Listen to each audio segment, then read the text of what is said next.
one might say stoked. One might. One might. Yeah. No one here. No one here. But one might. One might.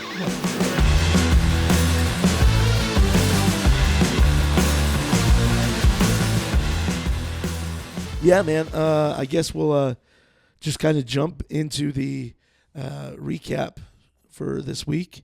We'll jump over to the box score. So now looking at the box score, looking at Patrick Mahomes' numbers, you would not be like, oh wow, that was a great game.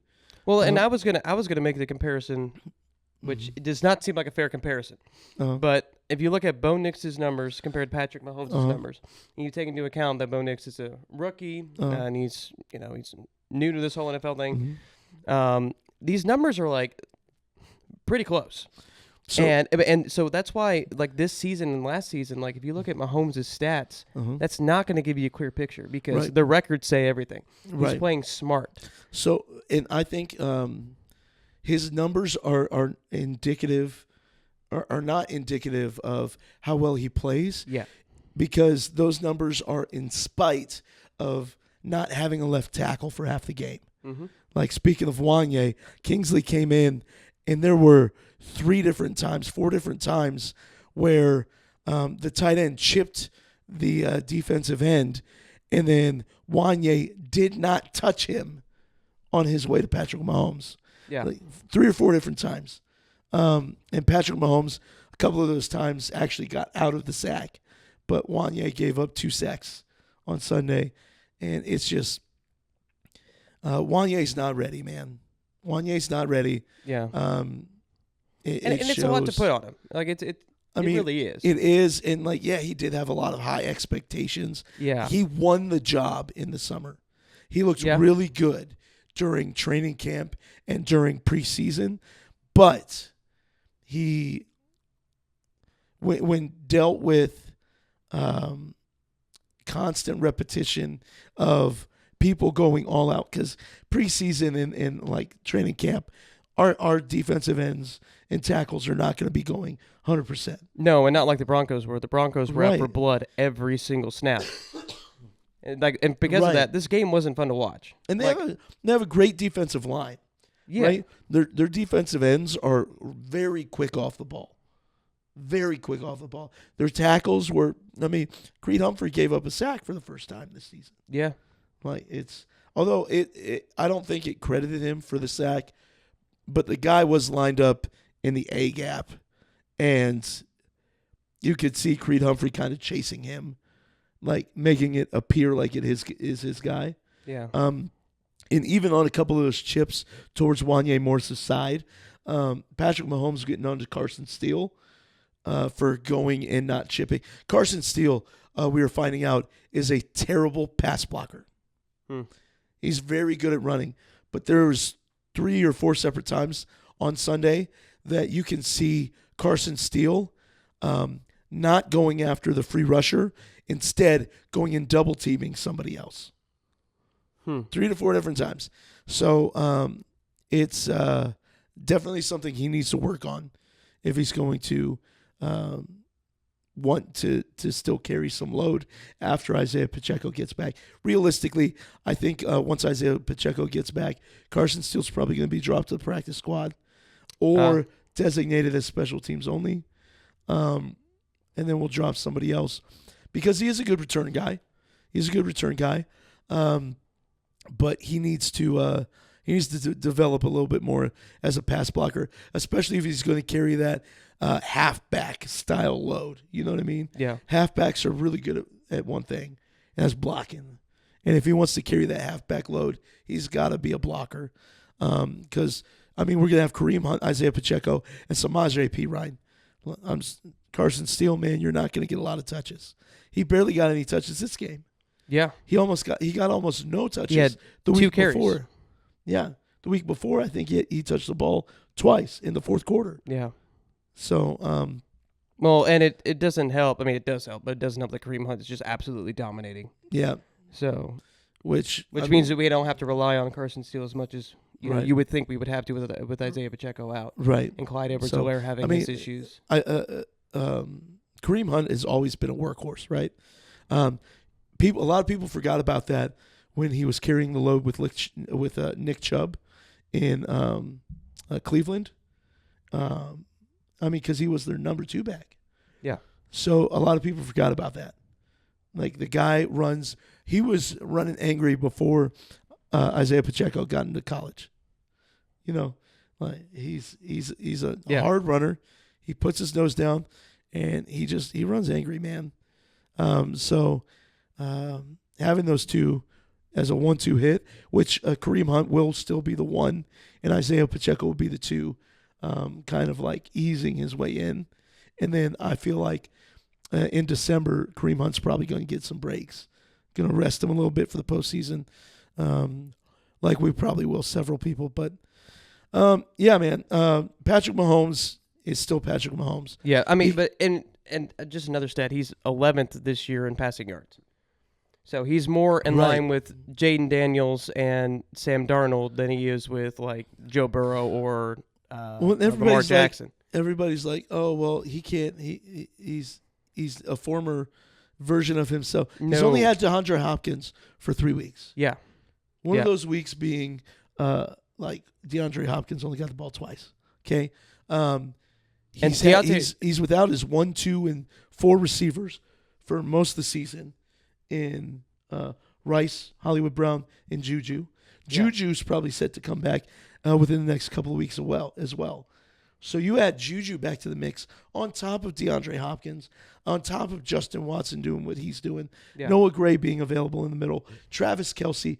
Our receiving core is going to be close to as good as it ever was. Yeah, because it has to.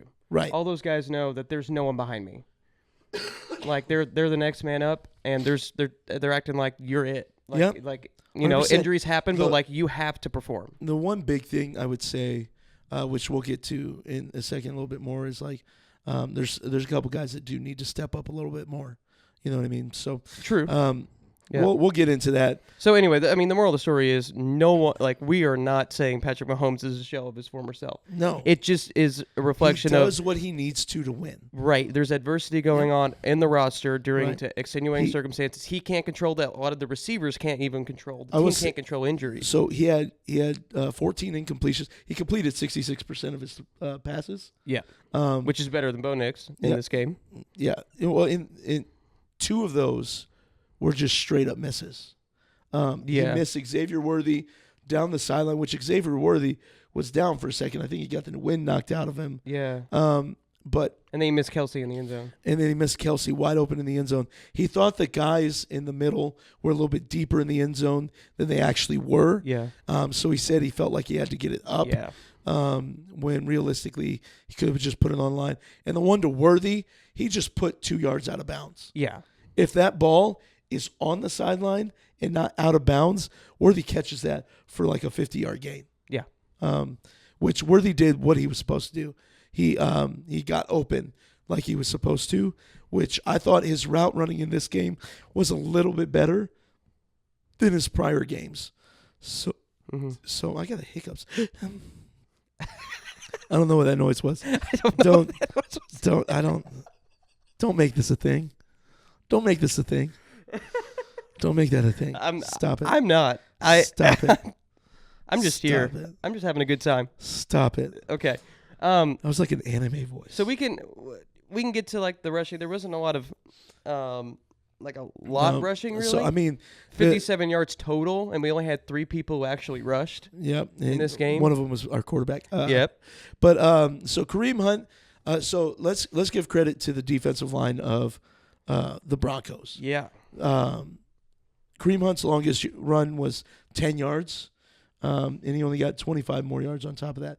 He only had a couple rushes that were like 5 or more yards. Everything else was a hard fought, like 2 or 3 yards, right? So, I mean, he still proved there were several times where he could have been tackled in the backfield, and he made one guy miss to get at least no gain. If not gain a yard or 2. So Kareem Hunt's just showing that he's just better than other people. Yeah. So, yeah, he didn't really have a whole lot of carries. He had 14 carries, 35 yards. Mahomes had 3 for 19, and Steele had 2 for 3. And it's a game that forced Mahomes to throw. Right. Well, You know, and the funny thing is Carson Steele had 2 carries for 3 yards, but his longest run was 6 yards. What?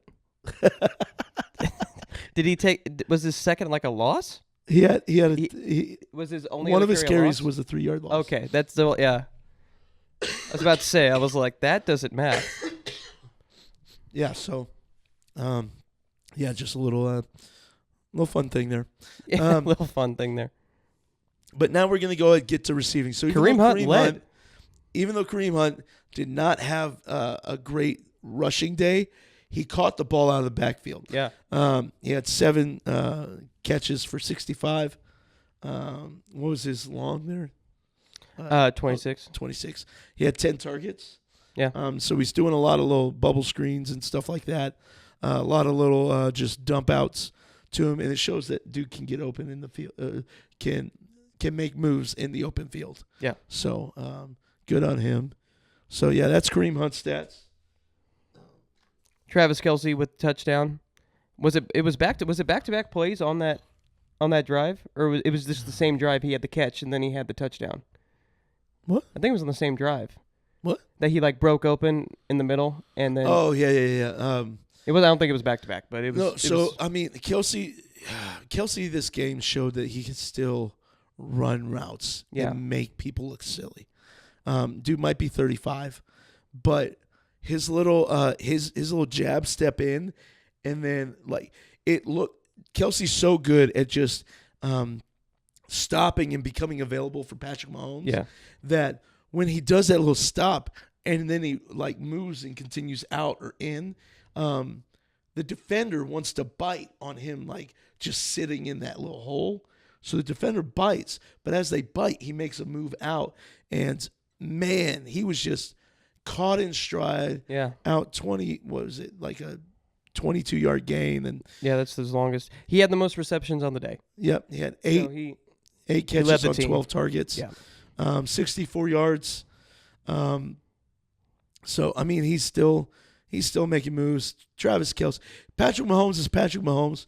Travis Kelce is Travis Kelce, and the Chiefs is still the Chiefs. Like, it's poetic. Yeah, I might cry. You might cry? I might. Yeah, I stole that last part from Pat McAfee. Okay, well. The Chiefs is the Chiefs. Pat McAfee might make me cry. Yeah, Pat McAfee, he's a poet, and he doesn't know it. The Chiefs are also inevitable, I heard, too. The Chiefs are inevitable, so man. Everyone's catching up. Everyone's kind of understanding. Well, here's the thing, man. So we can talk about we can talk about why they're the stats. Yeah.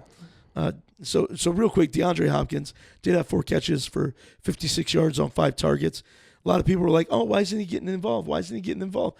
That's because Denver's defense was doing very well, and because we lacked at tackle, Patrick Mahomes didn't have a whole lot of time to allow for DeAndre Hopkins' routes to really set up. So, and he is a veteran, but this is what, his 3rd week, 4th week, right, something like that. Yep, in the system. So he's still getting comfortable. Yeah, and he looked like his first game. Even he looked really good with some of the catches that he made. Oh yeah, but if the ball's hitting his hands, he's catching it. Yeah, right. And this is a tough division game. We can't say that about like half of our roster, especially after last year. Oh my gosh! It's like this comes at a premium, and so we're just glad that he's there. And whenever he does break open, I mean, averaging 14 yards a catch, that's what we need. Yeah. So, and it was the day of running backs. I mean, Samaje Perine as well. Like he had 2 catches, 37 yards, 18 and a half a reception. Well, it was really that one catch. He had for 35 yards, where Mahomes just kind of caught him down the sideline. Yeah. When he was rolling out to the right, and then he just kind of like sidearm chucked it, and Perine would just went. But really, really kudos to the defense of Denver. Their coverage was really good. Pat Surtain was on DeAndre Hopkins, so that also is a little bit of credit to Pat Surtain, PS2, for not allowing Hopkins to get open more. But and like every time DeAndre Hopkins caught the ball, Pat Surtain was right there. So good on him. Denver's defense is a good defense. Their offense is a decent offense. Mm-hmm. You know, the Chiefs still only allowed what was it? I think it was only 53 yards to Audric Estime. So again, that's another running back that we haven't, it's 53 yards. Yeah. Like, if you're holding a running back to under 50 or under, a big game, I would call 65 plus yards, that's a good day. Mm-hmm. When you can hold a lead back to 53 yards, that's a great day. They only had 78 yards rushing on the day, which shows that our defensive front is just really good, man. Yeah, well, They're and that's just why, really you're good. saying, the Broncos should, except for the last play of the game, they should feel pretty good about how they played. Yeah, I mean, because they especially put against our themselves in a defense, position to win, right? with a rookie quarterback, the downside is, if you're in a one-score game with the Chiefs, I think they said Patrick Mahomes is. We're not going to fudge this up. We're not going to fudge this. I'm going to look up Patrick Mahomes' record in one-score games. Record in one-score games. I can tell you, we're 9-0 in the last, or 8-0 in the last 8 games we've played. Yeah, he has an 8-0 record. Wait, hold on. Wait, where are you at? Decided by Mahomes' Right. record in games decided by one score. So this season, we're 8-0 in games decided by one score. That means 8 of the 9 were decided by one score. Right. So This season. that's this season. Yeah. We're also 9-0 in the last 9 games. We've trailed by double digits. I'm sorry. When you're up 11 points on a team, you should probably win that game. Denver didn't score again in the second half. Kudos to our defense. Trent McDuffie, it was probably Trent McDuffie's worst game of his career. Who was it that beat him for a touchdown? I'm going to pull that up real quick. So on the touchdown, it was Cortland Sutton beat him for a touchdown on he lost him. It was just it was probably one of his worst games of his career. Still, Cortland Sutton only had 70 yards. It's not like anybody went off for a whole lot. So, yeah, man, it was a team win. And then we get to the end of the game. Yep. Little chip shot for Will Lutz. And then something so what happened was not luck based, right? What happened was preparation. Yeah. So we're going to call it preparation because if you notice, 3 guys were blocked by one person, right? Their center was the guy playing left in the technically tight end slot on the left end of the line. And earlier in the game, and what they had noticed, prior in video for special teams, is that he stands on his heels as soon as that ball's kicked or his ball snapped. He moves straight to his heels, and he's in a parallel position with the ground, his hips to his knees are parallel with the ground, which is not a good position to be in.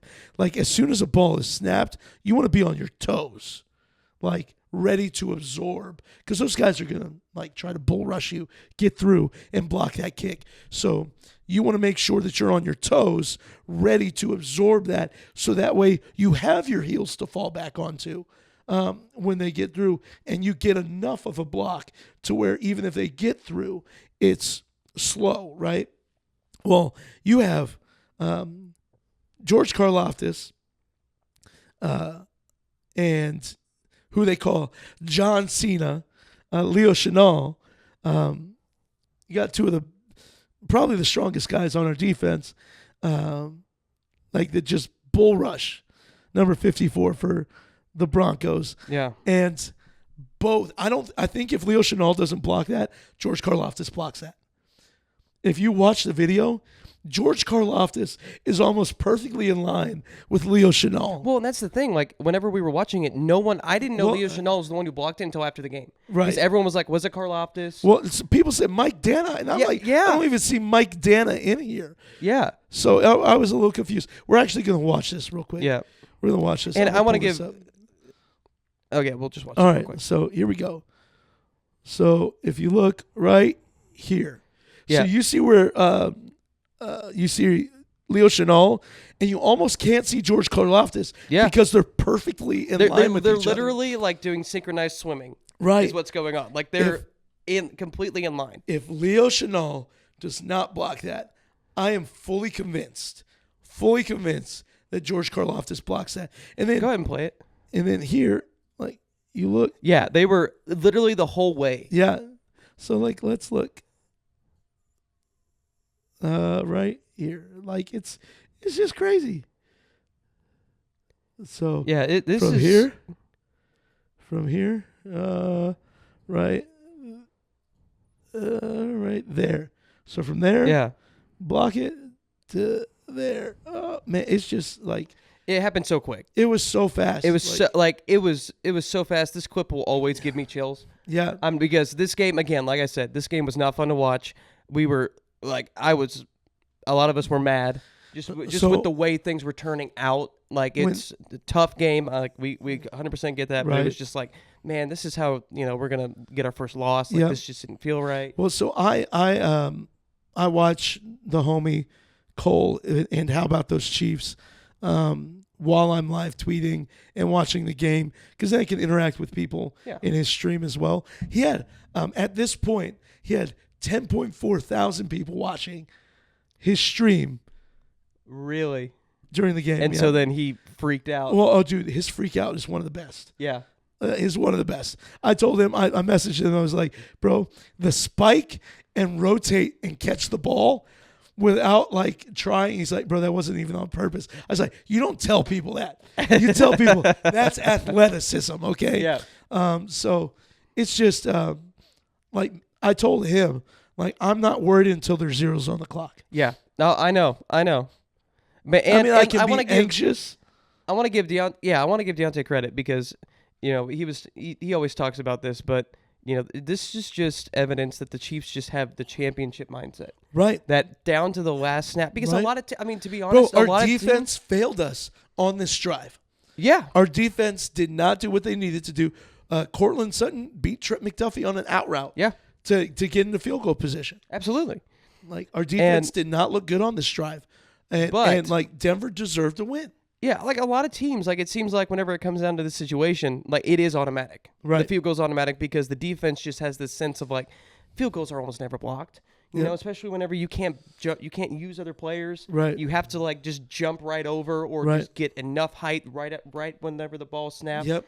Like it's just like you just feel defeated, especially if you've played bad the whole time. How do you muster up whenever man, we're the reason why they're down the field? Yep. How do you muster up the motivation to play that hard at the end of the game? Well, and that's just what they did. And they were exhausted. Oh, absolutely. They were exhausted. Our offense hadn't really done anything. It's just, and then right before this, it was Harrison Butker who kicked the ball out of bounds. The Broncos got the ball at the 40 for this drive. There was just a lot of mistakes. Like Trent McDuffie, like you're saying, like people who normally like have their position locked down. There was just mistakes. Dave Tobe had our special teams ready for this game. Yeah. And credit to them. They noticed something in film. They noticed something during the game. Said, hey, if need be, we can bull rush this guy and we can block this kick. And we can just absolutely flatten him, which is what happened. I mean, he's on the ground right now. Bro, the ball and it's so quick after the snap, and he was just on the ground. You gotta think it's probably only like a second from the time the ball hits the placeholder's hand to the time the ball's kicked. Yeah, and so you gotta think you got less than 2 seconds to not only beat your man but block the kick. Like, that's crazy. Yeah. crazy. So yeah, again, like kudos to the defense. I mean, we're now Yeah. like a defense heavy team, and Yeah. you know we're still getting used to that. But it's like every week it's becoming more and more certain that like our defense is what like it used to be Mahomes. You know, Hail Mary. There's 10 seconds Right. on the clock. Well, and he's I the think- guy, and he still is that guy. I think but- there wasn't a choice in the early years because our defense wasn't that great. Right. So we didn't have a choice but to like throw the ball deep. We had Tyreek Hill, who could get open down the field more often, but at the same time, we were having to throw the ball. Yeah. Right. And now our defense knows that like because of the struggles, they need to play. They're 110%. Yeah. And that's why come postseason time, whenever we get some of these players back, fingers crossed, it's going to be a nightmare. Well, so you can think of it two ways, right? You can either say defense is playing this way because the offense isn't playing well, or you can say offense doesn't have to play well because the defense is playing this way. You know, take it which way. I think both can be true. Two things can be true at the same time. Yeah, because like there's games where we can't play, the offense Right. can't play that way, but then there's also times where we could go one way and say we're going to throw this ball down the field, but Mahomes knows we can just give it to Kareem Hunt and he's just going to punch through. Yeah. Because we don't have to do those massive plays anymore. We don't Right. have to throw it up there and risk an interception like Right. that tends to happen. So, so yeah. Anyway, great game at the very end. Yep. It, again, wasn't very fun to watch, but at the very, I loved it. paid off. I loved it. So, yeah, man, what a week. What a game. And I look forward to playing in the last game of the season. Yeah. Oh, yeah. When we're resting all of our players.